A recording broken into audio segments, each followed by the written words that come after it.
Okay, we are officially live. It is 5:21, and I said I was going to go live at 5 p.m. But at 5 p.m., I was in my car. And then we had to suffer around kind of figuring this whole thing out. So it's been a bit of a crazy day. But we're going to talk about communication. Sounds good. And relationships and all the worst experiences that we've had with communicating.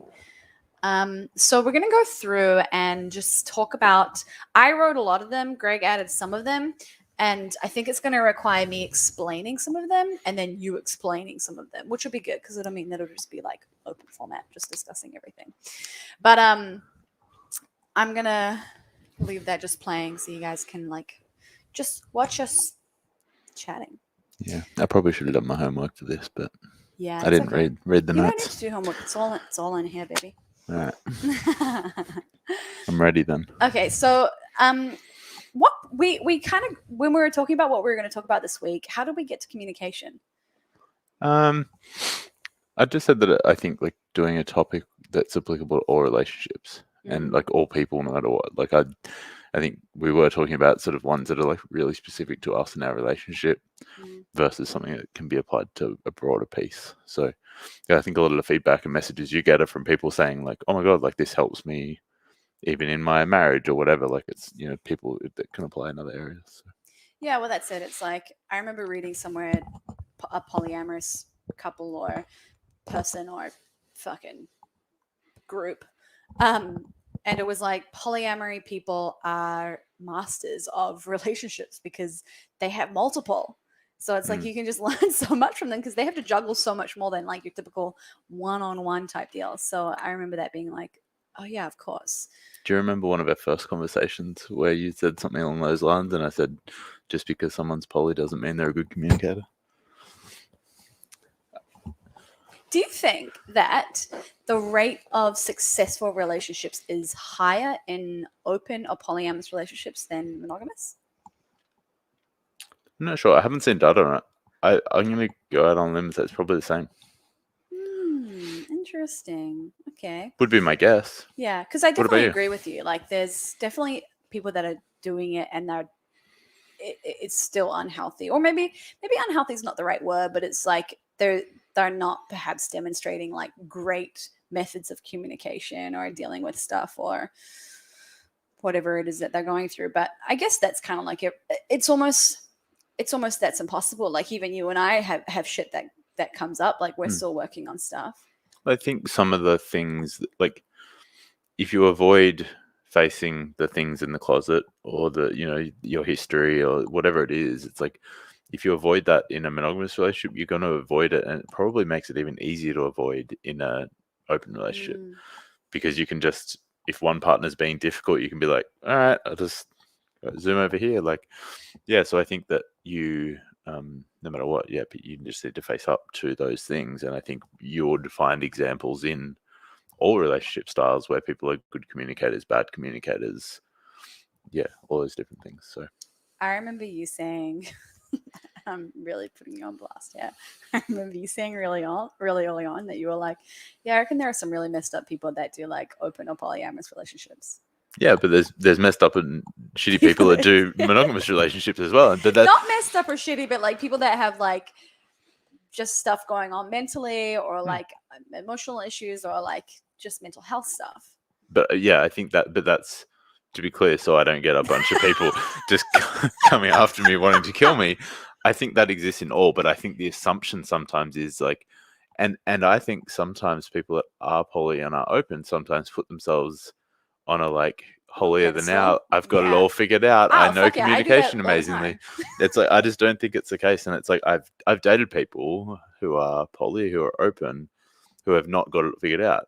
But I also say I've dated 10 times more people that are monogamous that are the same thing. But I think it's that assumption that coming in and thinking like automatically saying that someone is open and going, well, they just must be an amazing communicator by default. I just don't think it's the case. I'm the worst for talking like I know my shit. Yeah. Don't agree with me. I mean, no. No, I'm really bad at it. And like, I know how much of a like I often come across as judgy, or like you said, like I'm up on my high horse, or like because I've been through this evolution in my life and I'm like, yeah, let me tell the world about it. And it definitely comes off as like I've got it all figured out. Know all the And answers. like, here's how great my life is, and here's how awesome my relationship is. Here, let me tell you how to do things. But God, like, yeah, I think when you have those like, yeah, I just know nothing realizations, it's good. Like, and I really don't believe I know everything. As we're gonna find out, because we're gonna talk about communication. Yeah, well, and it's like I think that thing is like you start the more, what is it like? There's a saying about that of like the more you learn, the more you realize you know nothing. Yeah, like you don't know anything. If I write a book, it's gonna be called I Know Nothing. That's what I really like. It just made me think of Anthony Robbins. I'm not your guru. No. Oh, Anthony Robbins. Tony Robbins, whatever. Who calls him? That's his name. Anthony Robbins. He's Tony Robbins, but yes, I am not your guru. Yeah. Yeah, I think that's it. It's like anyone who says they know their shit, it's almost like, do you trust them? Yeah. Should we trust them? I don't know. That's why I fucking hate politicians, because they're like, oh, I should do this job. And you're like, please don't. Anyone who says that they should. That's what I've said to you. Like, also, like guys that run those, like, I'm an enlightened, like, no, I won't even say about guys. People that talk about like they're enlightened beings, and I don't know, I just get a weird vibe of these guys that run like those like super, I've got it figured out men's things. Like, I'm gonna transform you. Yeah, I'm like, well, there's something weird going on there. If you're 30-something guy thinking you've got like you're a guru of some sort. But it's part of their sales tactic. It's part of my sales tactic. Yeah. Like, I have to tell people I have to have an authoritative kind of position, and like I have to have people to a degree accept me as an authority, and like I feel confident doing that in CrossFit, because I that's where I learned all my shit, and I've been doing it for a while, and I've been coaching, and I've been like, I'm experienced with that, so it's like, okay, I'll claim authority with that. But yeah, it's definitely it's interesting to see people do that in all areas. And I think there's maybe a difference in that when you're talking about CrossFit or nutrition or something where there's a, you're teaching a skill, I'll say. I don't know. Like more tangible? Yeah, like... Is it just because you think that what they're doing is kind of bullshit? Yeah. Well, maybe it's because Is that your own shit, though?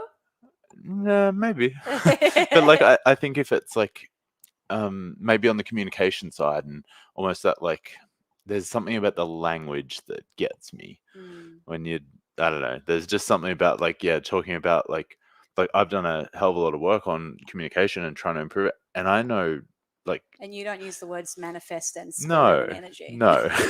and it's like, but like I've put a lot of work into doing that, but I'm not running around telling people I've done all the work and I've got it figured out. It's like, I know that I've got a bunch of gaps still, and I'm still trying to figure things out, and I don't think I'll ever claim I've figured it all out. Yeah, but here's what I will say. I don't think you have to have it all figured out in order to be able to help other people. You don't, but don't tell people you've got it all figured out. Are they telling people they've got it figured out, or are they telling people that they can help them? I don't know. Okay, communication. Number one, worst thing that you can do. Okay, so I basically went through and wrote these out on my own experience, things that I know I've done or other people have done to me. And I think as soon as you read the first one, you were like, oh shit, this one's going to take forever. So we may not even get past point one, because what I want to do is I want to talk about the problem.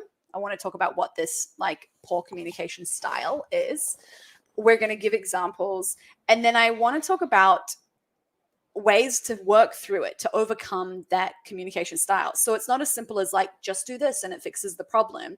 It's like, hey, if you're in that situation, if you're in that position, what are the steps that you do to help, like even just baby steps to start doing things differently?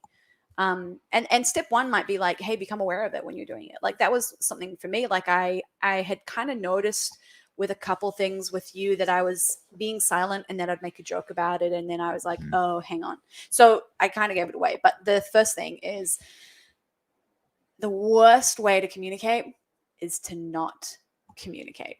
Funnily enough, being silent about something. And I added in this because you convince yourself it's not a big deal.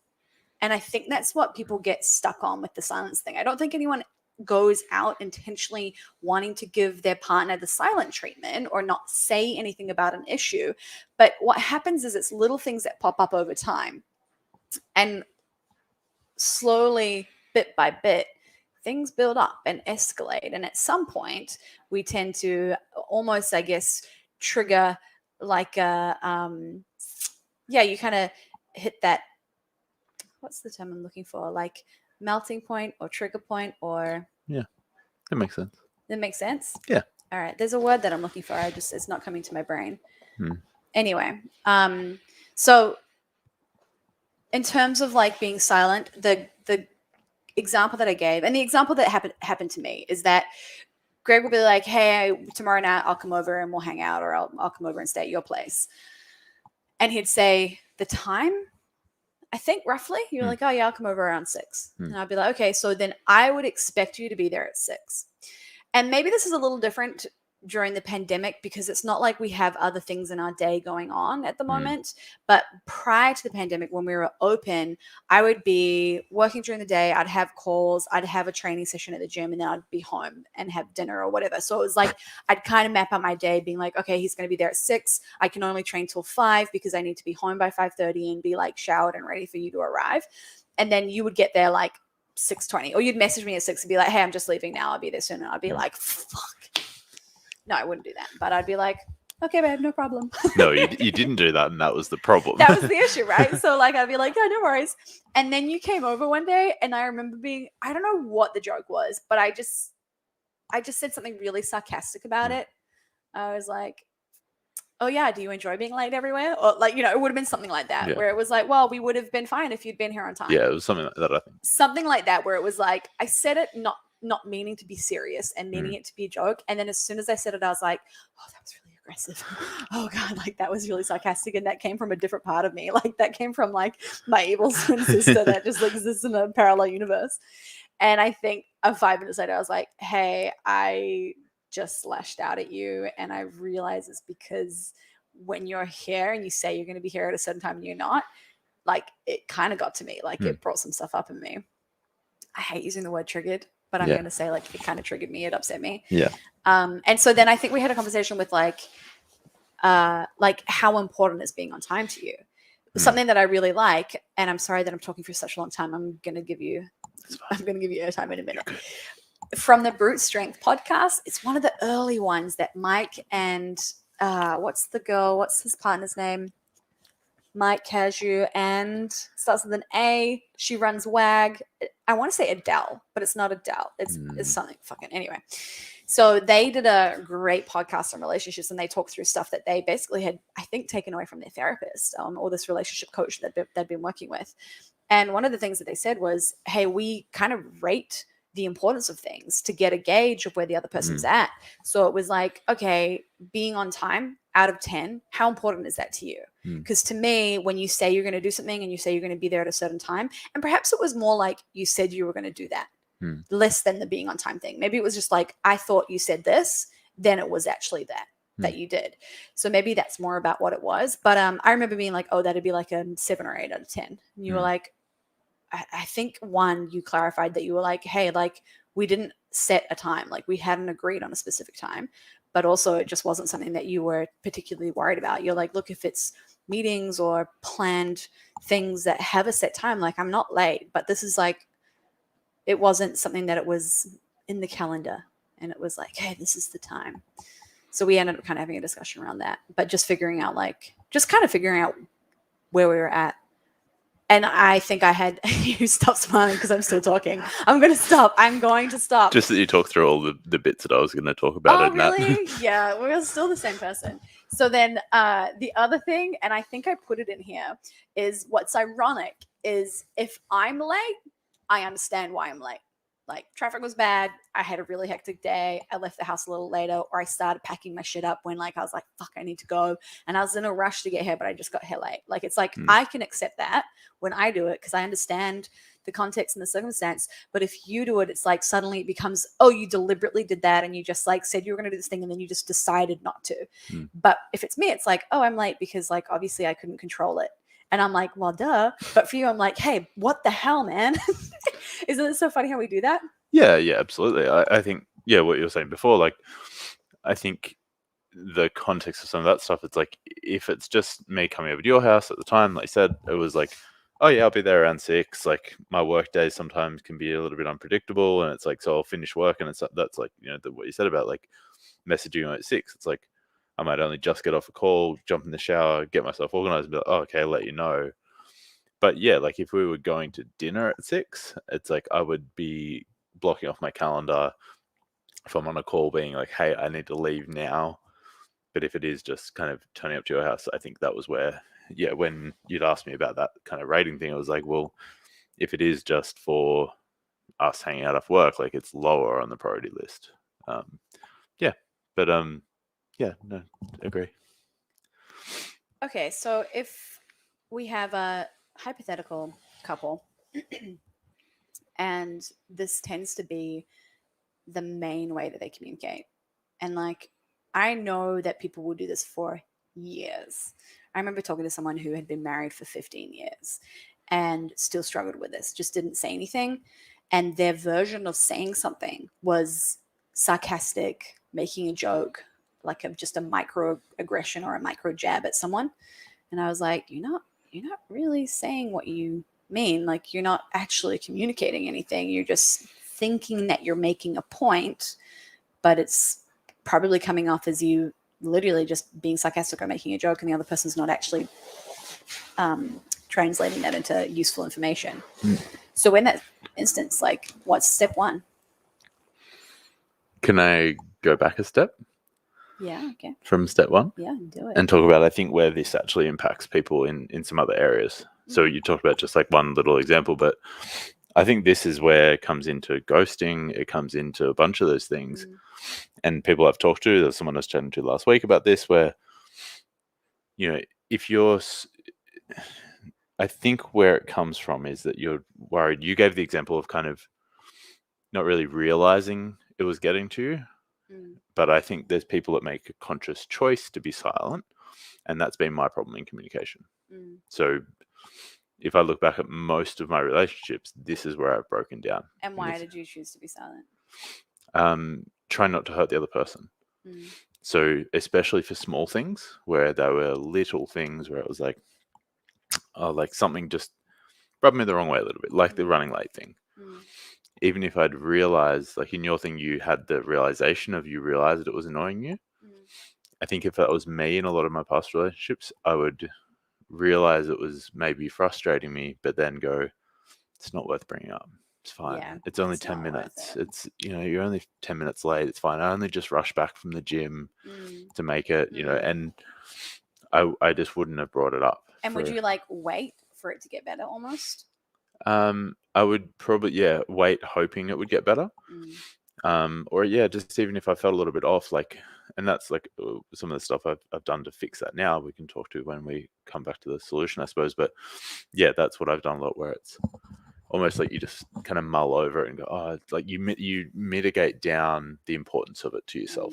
Where it's The like, significance of that. yeah, like, and I really think that comes from like you trying to absorb that annoys you because you don't want to bring it up and cause friction to the other person or rock the boat in the relationship. And that's where I think that behavior is the same in like ghosting and things like that, where it's like, people don't want to just say, hey, actually, I don't want to go on another date with you. It's easier just to like drift off because you're like, I don't think people do that a lot of the time with bad intentions. I don't think people are like, yeah, I'm going to like just disappear. It's like, I think they're mitigating this, where it's like the confrontation and not knowing how to bring up, hey, this, I wasn't sure about this. Whatever it was they didn't like or whatever it was.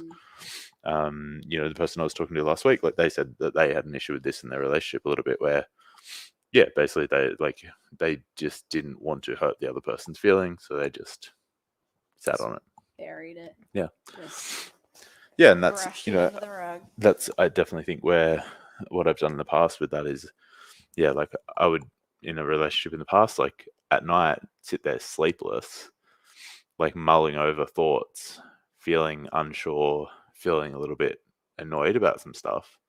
but just didn't bring it up. Would you plan to bring it up? Like, would you ever make plans on like, okay, this is what I'm going to say, but then just not find the time to do it?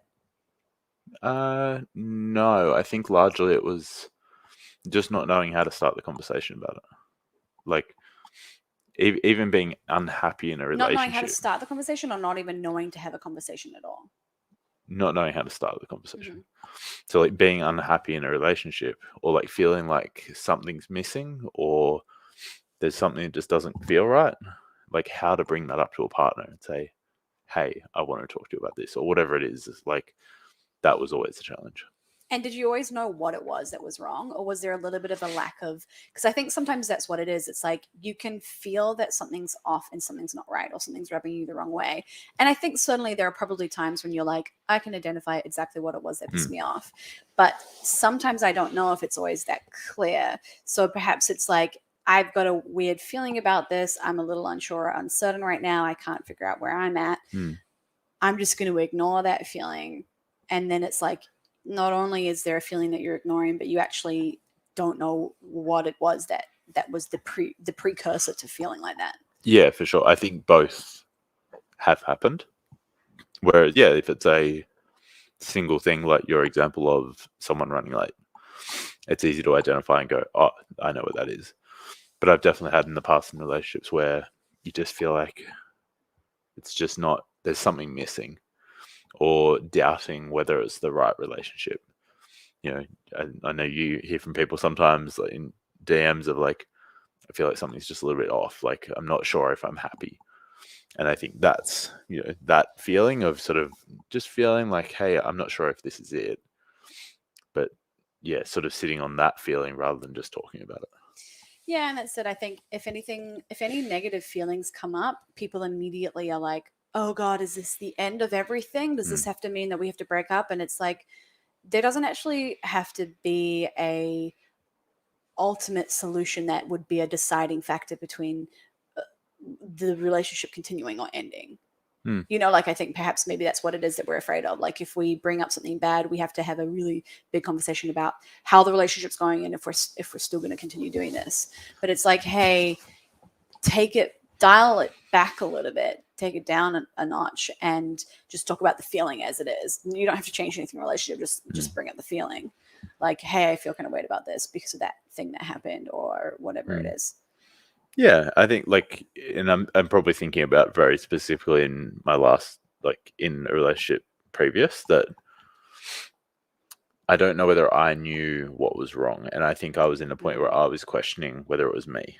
Like whether I think I've said to you, like I went through a stage where I'm like, am I just not good at relationships? Like, am I just am I not meant to do this? I definitely question some of that stuff. Like, yeah, just not being sure about it all. So like, I think in that case, it's like, how do you bring that up to you? At the time, how do you even bring that up to your partner of like, hey, I just don't know if I'm, you know, I experience a lot of like that NRE feeling, new relationship energy, and then that sort of subsiding going, wait, why does this keep happening?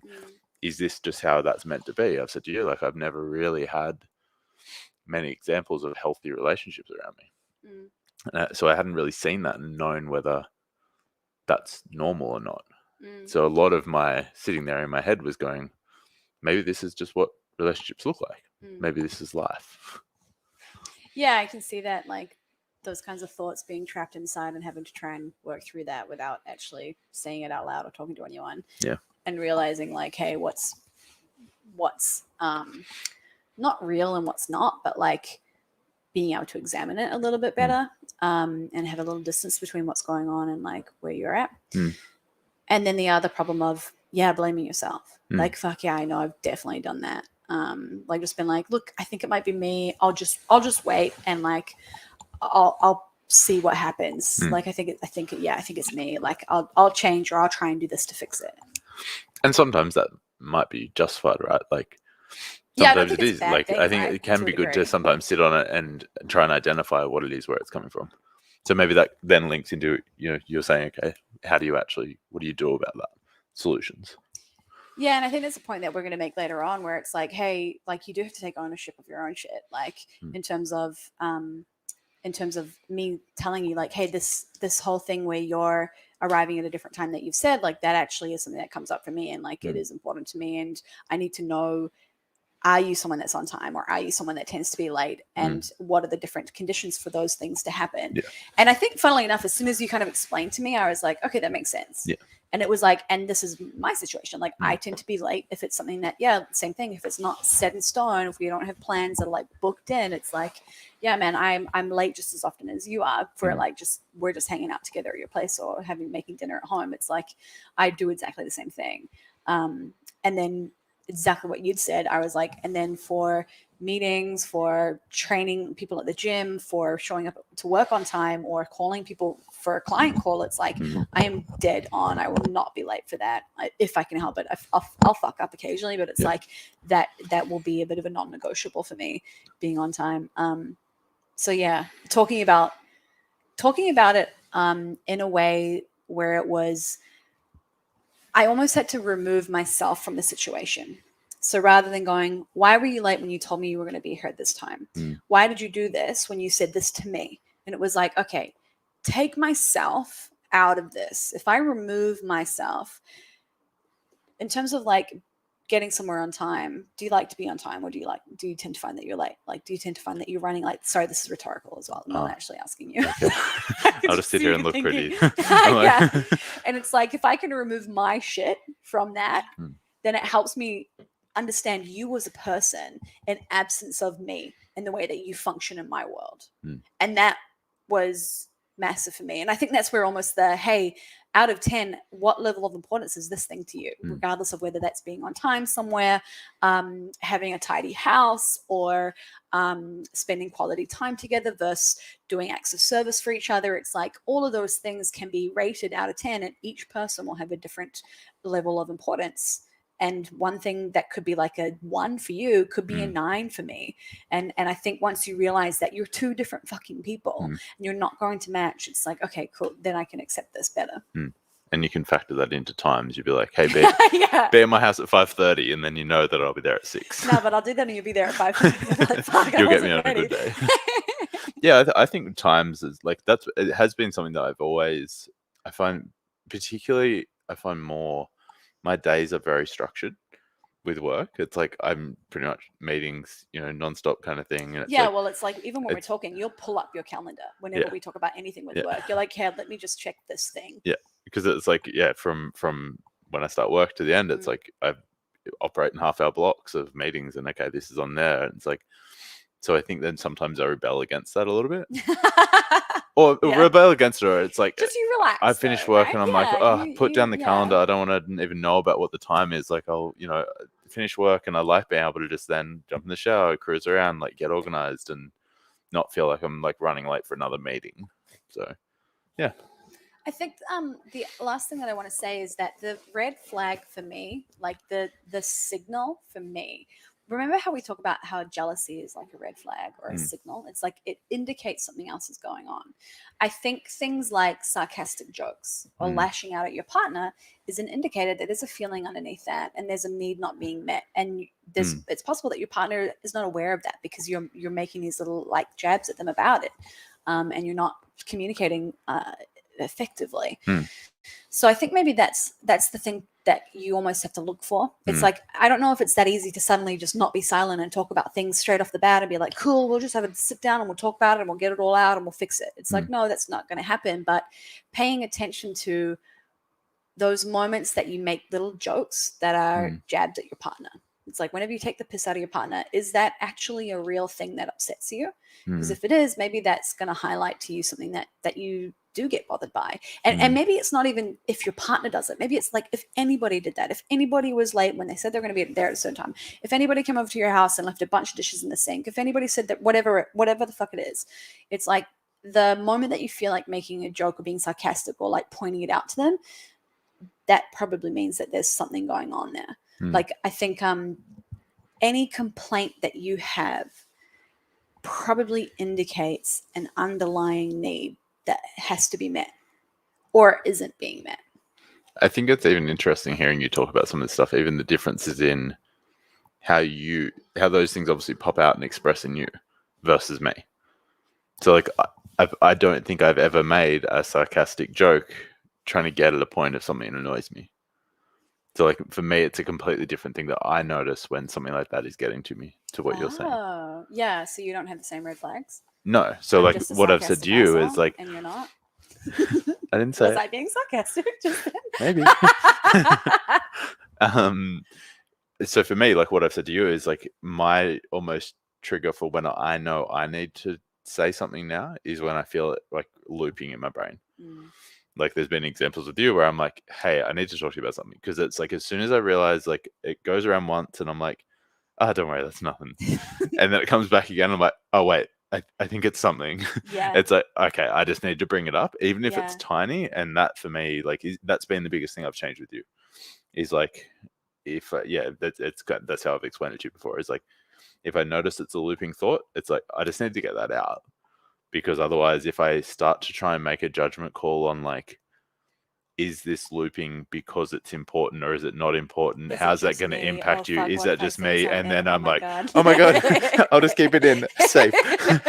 Just lock it away, Yeah, please. it's just easier. That's what I've said to you. Like now, how I've learned to react and how I've learned to fix that is to just go, here's the problem. And the best thing about it is you do it when it is super micro. Like it's a micro level thing. It's super small.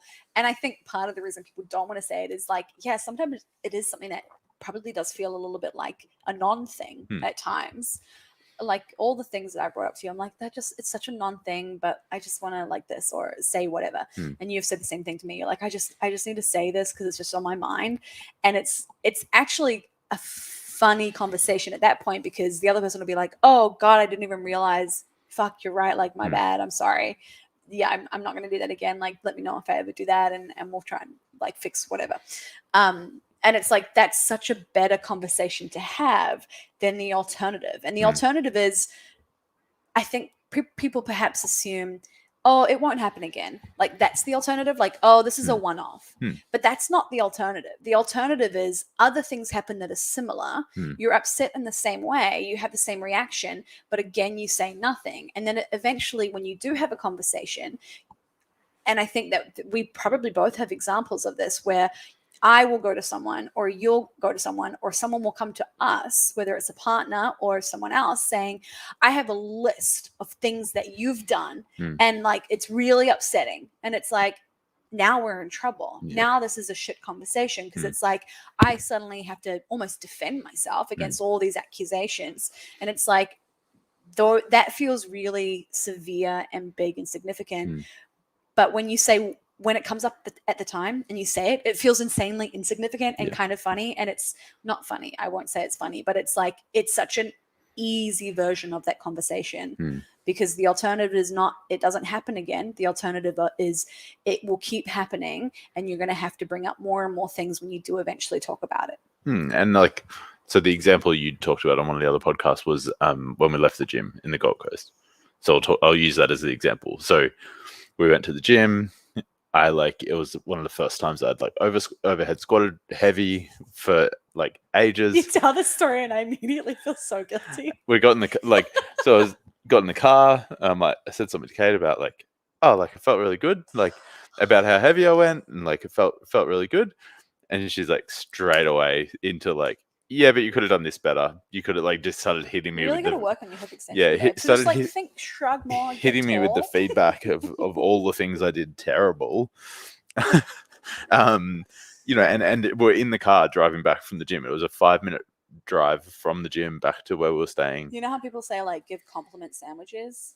It was just like a critic sandwich. Yeah. Critical sandwich. Critique sandwich. Crushed all excitement I had at that moment. Just criticism sandwiched between more criticism. And I think this is to one of your later points, so we won't go into that too much. But that is an example of like in the car, it came up and I noticed it. I'm like, oh, it's not a big deal. It's fine. Like, it's fine. Just go. And I'm like, wait. Like I felt myself think about it a couple of times, and I'm like, hey, I was just feeling really good about how I was in the gym just then, and you just started like unloading of all the things I should have done better.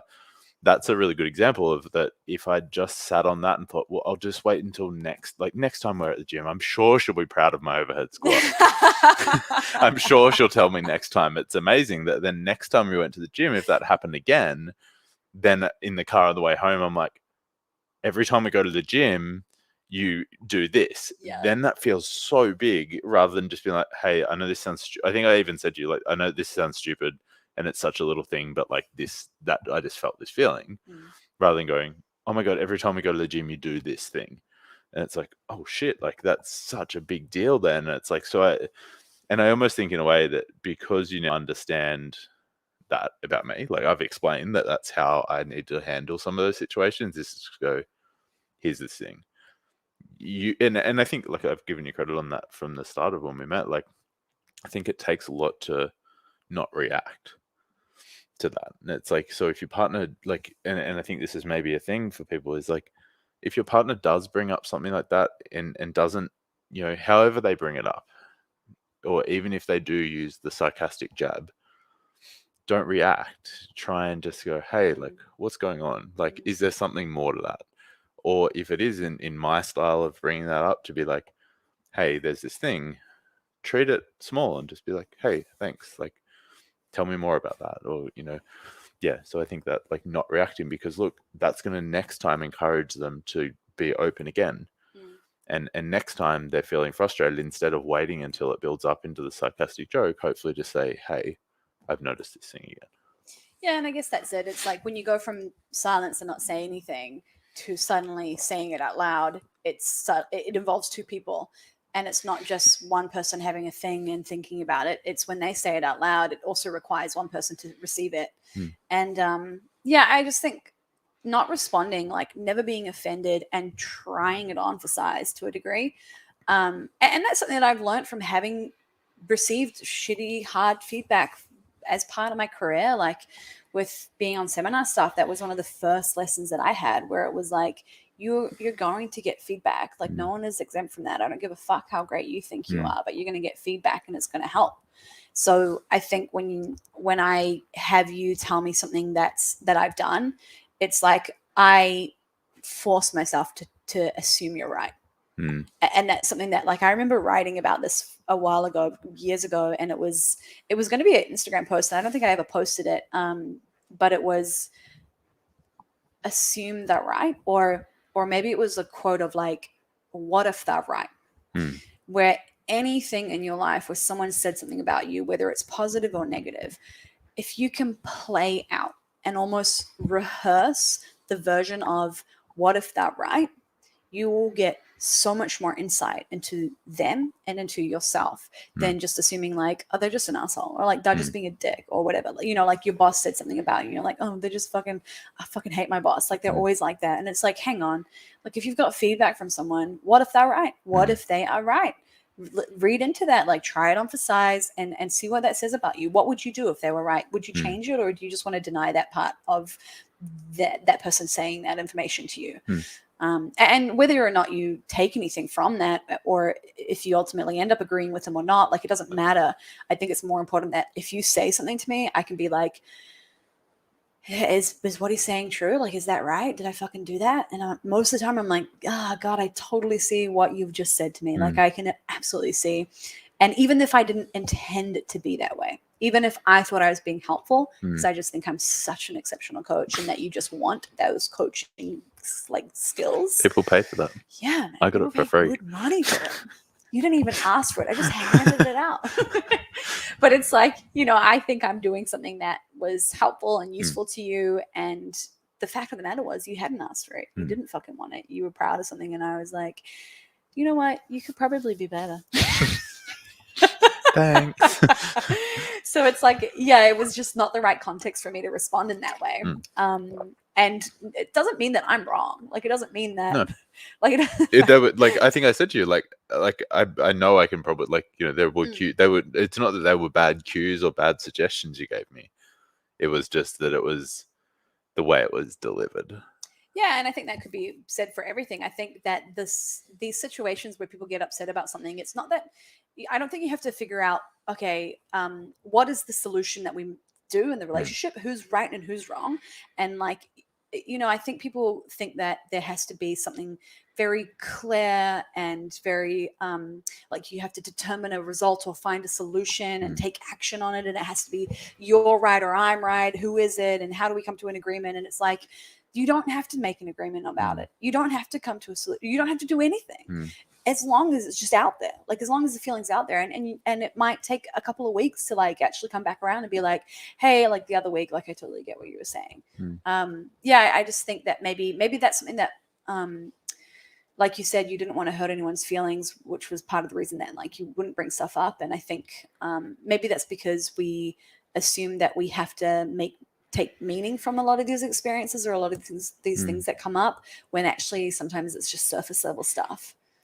Yeah, and I think sometimes maybe even like what I'm hearing there is like, there's not going to be like this perfect like thing that you can say that the other person straight away gets it. Like, I think in a way, like we've nearly lost the art of like long conversations that go backwards and forwards and asking for more understanding. The other person talks that like, this.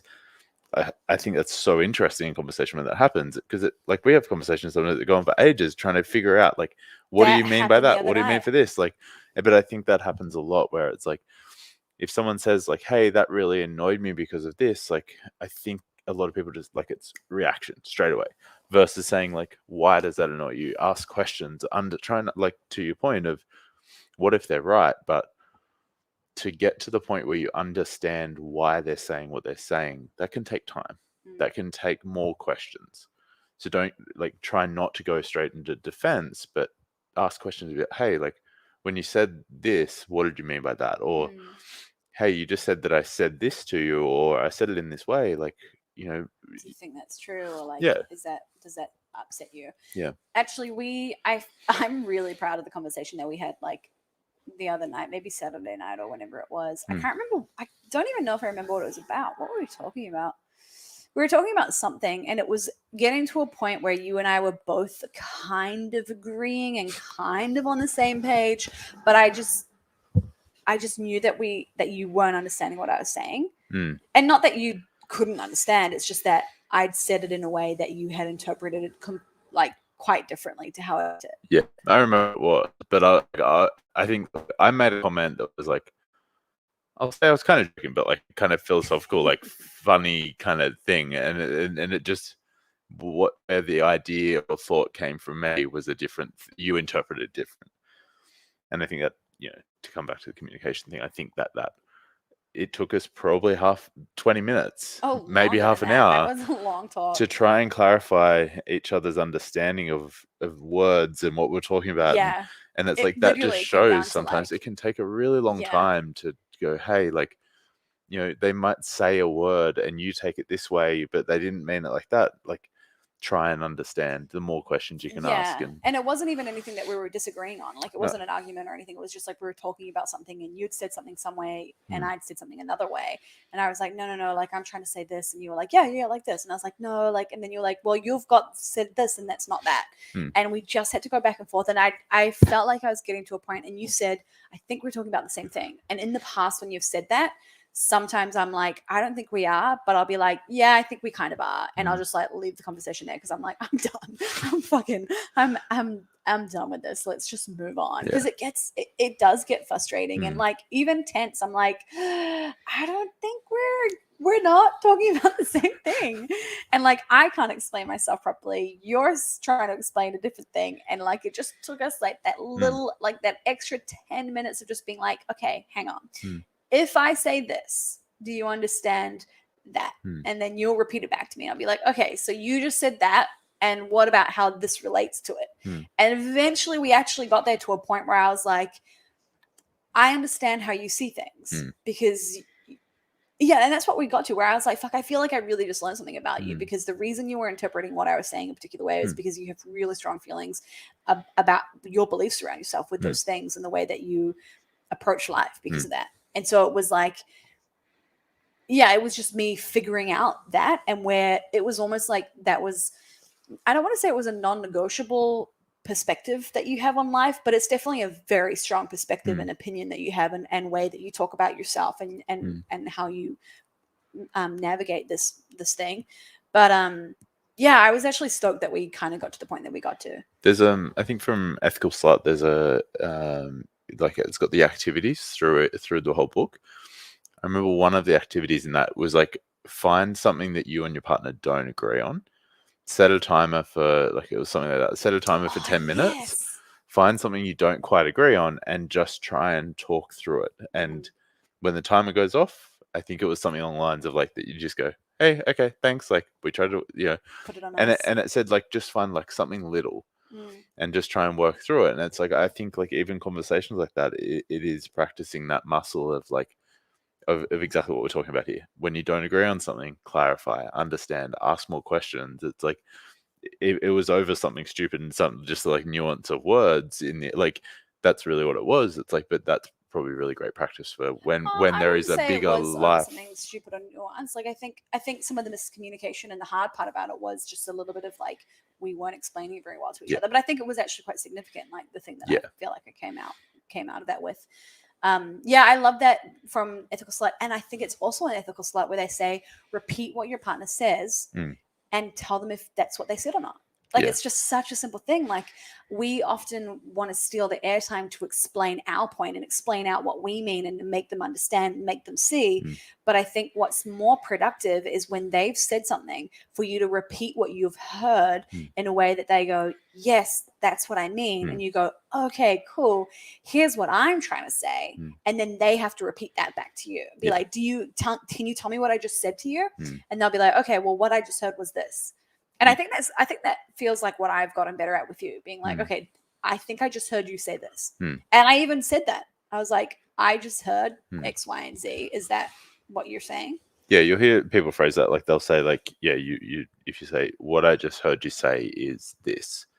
I really like Esther Perel does this amazingly in the therapy sessions that she runs, her podcast, Where Should We Begin?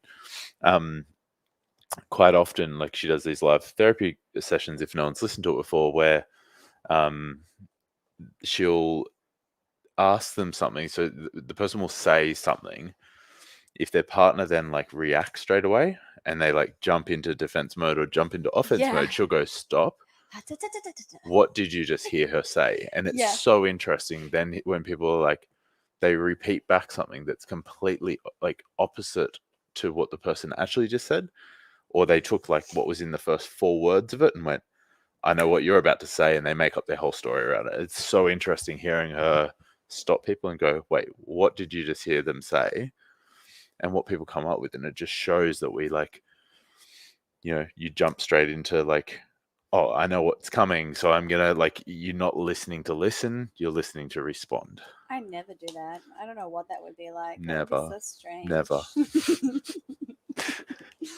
And isn't it funny when you hear those like podcasts, you hear other people having that, and it seems so obvious. You're like, they just said something totally different. Like, yeah, because you're listening just completely disconnected objectively with distance, but then it happens all the time. Like, I know I do it. Like, I jump in really quick. I'm going to say the thing that I heard in a podcast today that I really liked, that I wrote the note down. Do it. We're just going to jump ahead like I think it makes sense here. I was listening to a podcast today and this guy said... what was the podcast? It was on Rogan. Yeah. If it's hysterical, it's historical. And I'm like, oh, that makes sense. Like, if you react, like, if you see someone react crazy to something... He was talking about how, like, linked to like past trauma, like it's often not because of what you've just done. It's about what their high school boyfriend did. It's what their parent did when they were young. That sort of stuff. Where it's like, yeah, I just thought, oh, that's like quite an interesting, just little. It's obviously nice and catchy and short, but it's like it just makes you think. Okay, like sometimes the reaction isn't about what they just said. It's about all the other bullshit behind them. Whether that's from your relationship, whether that's from their whole life behind them. You need to realize that the person sitting in front of you is this collection of however many years behind that. So exactly right. Yeah, I just kind of like that as a concept. You get 10 or 20 years deep into a relationship and it's like, it doesn't even have to be from childhood. It can just be from like a few years back or something that happened. Yeah. But I think the crazy thing is it can be from childhood. Yeah. Someone when they're 40 reacting to you leaving the dishes in the sink, can be that they got screamed at for, doing that when they were young. Like there can be stuff linked to childhood stuff or much more complex like trauma. But yeah, people can carry that stuff, and I think often do in relationships. Yeah, that was for me. Like I'll say, like I think a lot of my communication problems were linked to my parents when I was growing up. Like I just remember a lot of yelling and screaming, and that was them communicating with each other. So yeah, like it's like, okay, well, I always thought then by bringing stuff up in relationships was that, me saying it was just going to cause a fight and it wasn't worth causing that for. Like, yeah, so I think I carried a lot of that stuff from when I was younger. That's how you deal with bad stuff in a relationship. You just scream it out. Yeah, and so my antidote to that was just keep quiet, shut up, always, don't say anything. Yeah. And I don't think I could ever imagine you screaming or yelling. I don't. Yeah, no. Yeah. Yeah, it's funny, hey? Yeah. If it's hysterical, it's historical. Yeah. What's your next example? So this one is more about the words that you use, which is a nice kind of transition from, hey, if you've been silent, then the next thing is if you're no longer silent, how do you pick the words for conveying your point or saying what it is you say? And I think that's the thing with, if you bring it up at the time, it's usually one event. If it hasn't been brought up immediately, then suddenly you've got multiple events, which is where I think you find these words being used. And the words are, and I won't say it's only these words, but you'll get the theme here. Saying things like, you always do this. You never do that. So anytime where you're making this broad generalization about the behavior of one person and you're accusing them of doing that thing, always or never. And it's sort of around, like, when I read that, I think it's almost an attribute of their personality when it's directed in that manner. Like, you always do this. Like, why don't you ever do that? You never think about this like that. You never consider me. It's like, it's an accusation of that person's identity and like them on their whole being. And I don't think it's constructive either, because it's like, well, like if you're saying I never do this thing, like rather than being a little bit more specific, to be like, hey, I think that it's so broad, and it's like, what do you do with feedback like that? It would be like seeing someone snatch and being like, oh, you never snatch well. Yeah, you'd be like, well, fuck, what do you want me to do with that? Yeah, instead of trying to break that down to like, hey, when you snatch, you should just change this a little bit. Like, it's being more specific. And like, you never help with housework. It's like, even if you did go down there, go, hey, like, I've noticed that you never help, like you never do, or no, still saying you never. I think to be really specific, like, hey, you didn't empty the dishwasher today. I actually think this maybe links back to what we were saying in the last, like before, about waiting till it grows into this big thing. This is the problem. It's too hard to figure out what those examples are. Because this is the example of you've made the observation that they haven't helped you, like they haven't helped you with housework for 6 months, and then it turns into you never help with housework. Man, the number of women that I talk to that just like husbands have never helped with anything. Like, well, and exactly. So how do you even bring that up after 10 years of marriage? Like, and like trying to tie these back to the other examples of like, so if I waited till we'd been to the gym 50 times together and then said, every time we leave the gym, you tell me I'm shit.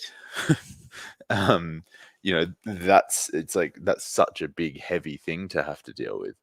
I think that's where this kind of thing where it's like, wait, like, I think if it gets to this point, you've kind of gotten too far, to try and address the smaller pieces. But I think that's a really good flag to realize that there's a bigger problem.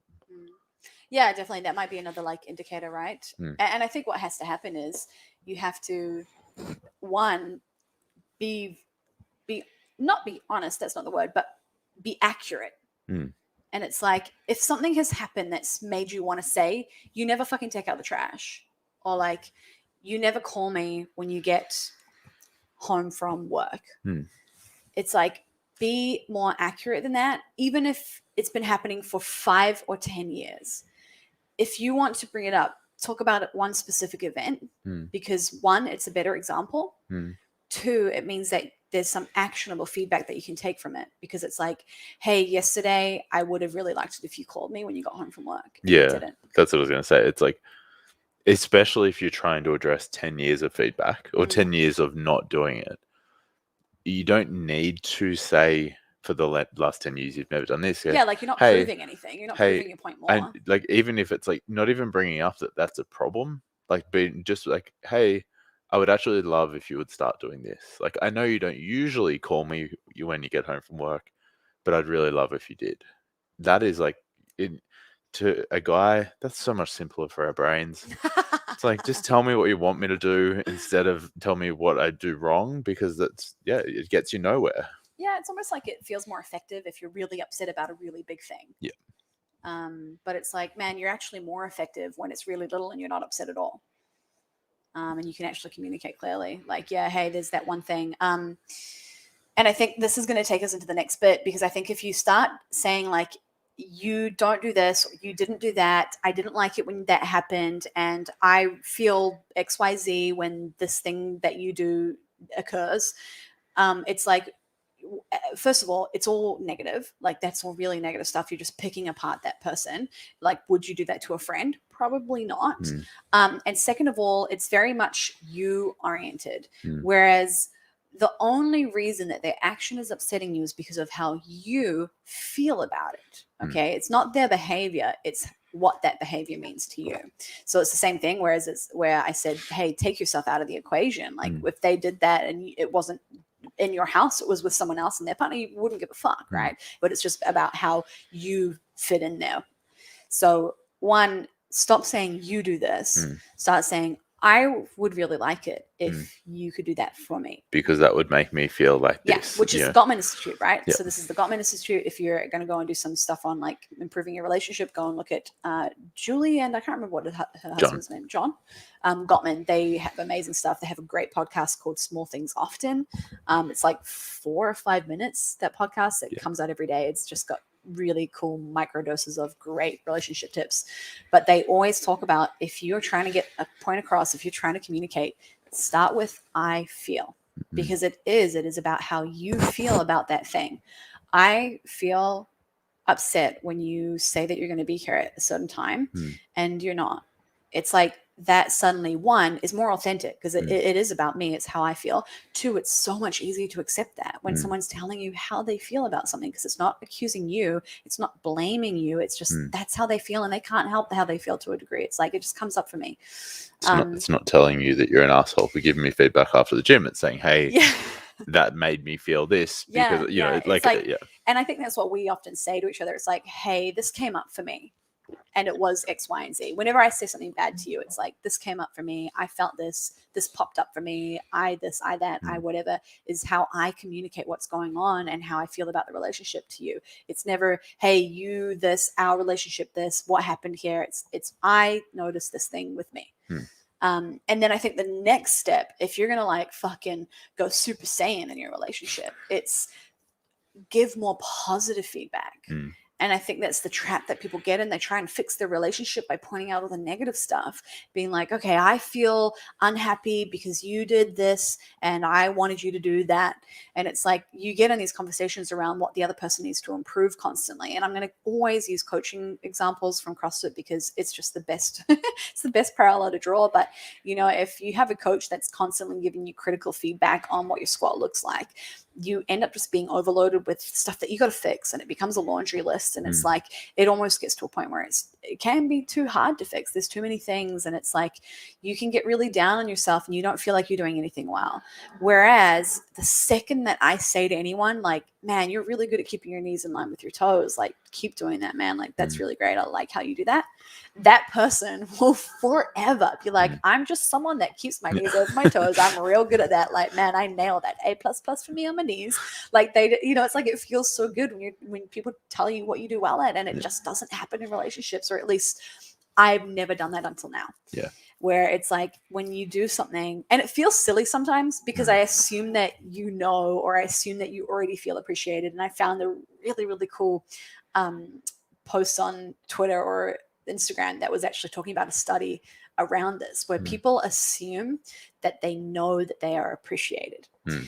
And on top of that, people feel awkward telling people how much they appreciate them. So it's like, one, I don't feel comfortable telling you that you did something good and I liked it, because I'm like, oh, I feel kind of cringe when I do that. And two, I assume you already know, like, you know that I love you, right? Like, come on, you know that. That's why I'm here. That's why I'm with you. But it's like, man, they don't know that. And the more that they hear that, the better they're going to feel. And the more that you tell them what you like, the more incentive there is for them to do it. I really like it when you leave me notes before I've gotten home and I come home and I find them. I love that. Like, it's my favorite thing. I've saved up those notes. Yeah. I have one on my fridge. This is a true story, by the way. Like, I love that. I don't think I've ever told you that, but I love that. No, I don't think you have either. I think that as well with the positive and negative feedback thing. I think a while ago I sent you a podcast with this guy who's like CEO thing, and he was talking about how he manages teams. And I think I remember sending it to you going, hey, like, I know that this is kind of very corporate, but like, have a listen to it, because he was talking about if you are going to give negative feedback to your staff and to your team, to make sure you front end load it with some good stuff of like, so I think your example was like almost using the positive to give the feedback of what you want them to continue. But his was actually in the example of that. I think he used the example of like giving a presentation to people, to like, corporate presentation of some sort.